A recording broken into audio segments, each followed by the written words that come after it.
Bienvenue à Métabolismo TV, votre source d'infos exactes sur le métabolisme et la santé. Apnée du sommeil et oxygène pour une meilleure santé. Je suis Franck Suarez, spécialiste de l'obésité. Aujourd'hui, je vous apporte un épisode très fascinant grâce à une nouvelle découverte excitante que j'ai faite. Cela me rend extrêmement enthousiaste, n'est-ce pas?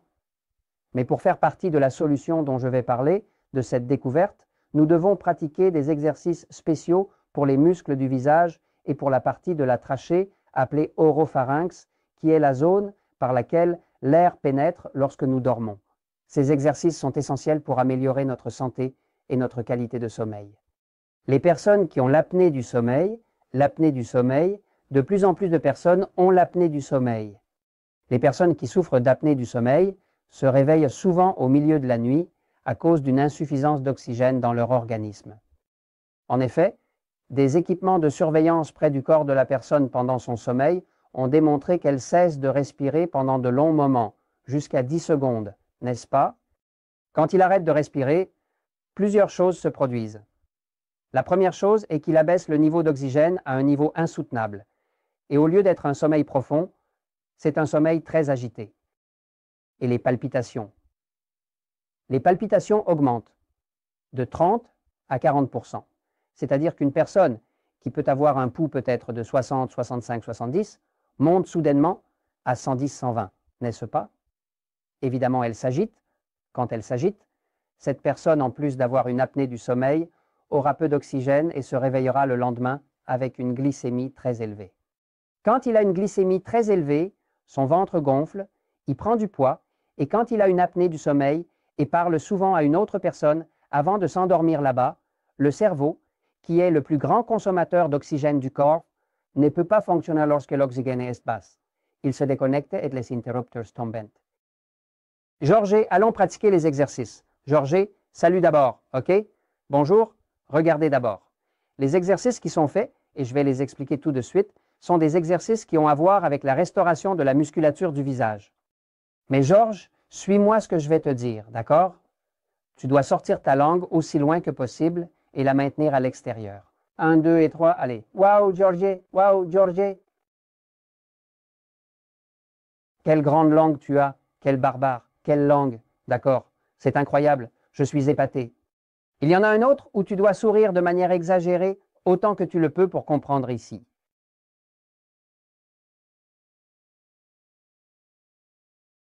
Cela ouvre la trachée et les voies respiratoires et donne du mouvement et de l'agilité aux muscles d'ici, n'est-ce pas? Parce que la personne qui a l'apnée du sommeil va perdre. Je vois les exercices qui rétablissent. Georges, j'en ai un autre pour toi, ok? J'en ai un autre pour toi. Dans cette situation, vous devez faire une moue comme si vous alliez donner un baiser, mais de manière exagérée et dramatique. D'accord, 1, 2 et quelque chose comme ça, d'accord, c'est bien parfaitement compris. Très bien, dure environ 30 minutes avec une série d'exercices appelés exercices oropharyngés, étudiés dans des études cliniques sérieuses, réduisant l'apnée du sommeil jusqu'à 38% et métabolisme. Mais la découverte la plus intéressante que j'ai faite avec ce sujet de l'apnée du sommeil, que je dois en fait à un ami à moi, le docteur Juan Villarreal, m'a donné cette information et cela m'a ouvert l'esprit, car il a un peu de diabète, il a du diabète, et avait des problèmes avec un taux de sucre très élevé le matin, entre autres, et il a fait une étude sur l'apnée du sommeil, et ils ont découvert qu'il avait effectivement une apnée du sommeil. Avec une apnée du sommeil, il dort trop interrompu, ce qui cause beaucoup de stress au corps et maintient le glucose élevé le matin.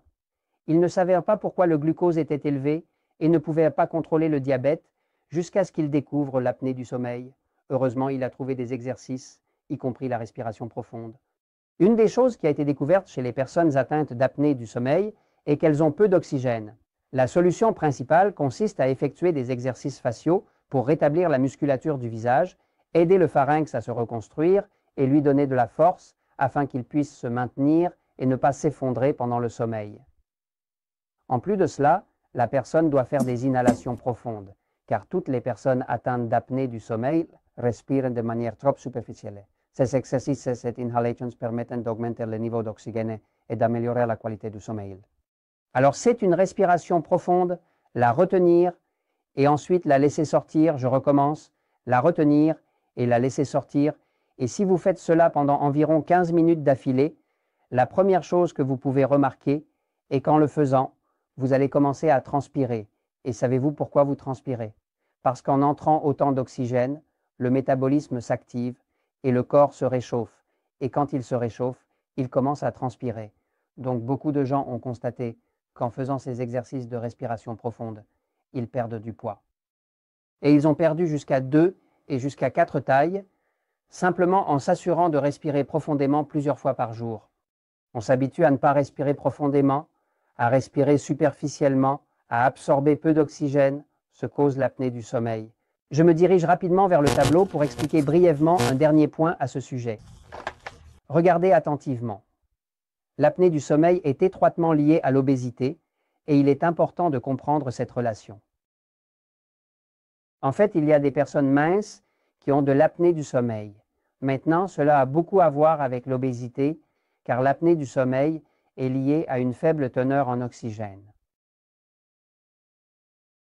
Comme l'oxygène est essentiel à la combustion cellulaire, les cellules contiennent des mitochondries qui permettent à l'oxygène et aux nutriments, glucides, protéines, lipides, etc., d'entrer.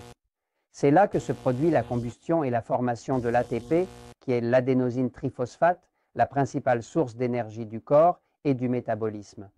Cependant, lorsque la quantité d'oxygène est insuffisante, comme dans le cas d'une personne en bonne santé, il est possible de mesurer la quantité d'oxygène dans le corps à l'aide d'un oxymètre, un appareil disponible chez Natural Slim qui se place sur le doigt.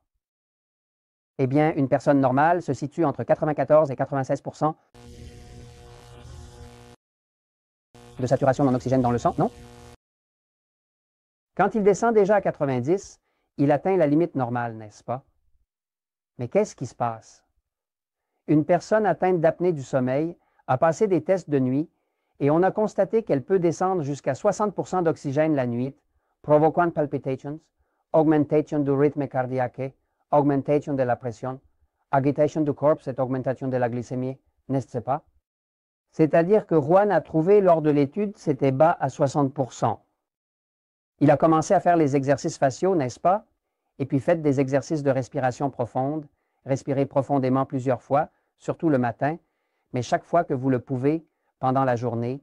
Et qu'est-ce qui se passe? Vous avez commencé à perdre du poids, votre diabète est sous contrôle, vous ne vous réveillez plus avec un taux de glucose élevé, vous avez beaucoup plus d'énergie et comme vous faites du sport, vous ne vous fatiguez plus. Avant, le fils le battait, maintenant il bat le fils. Donc, l'année du rêve a à voir avec l'oxygène. Comment faites-vous cela? Commencez à respirer, mais commencez à respirer profondément. Alors regarde pourquoi. Parce que la vérité triomphe toujours.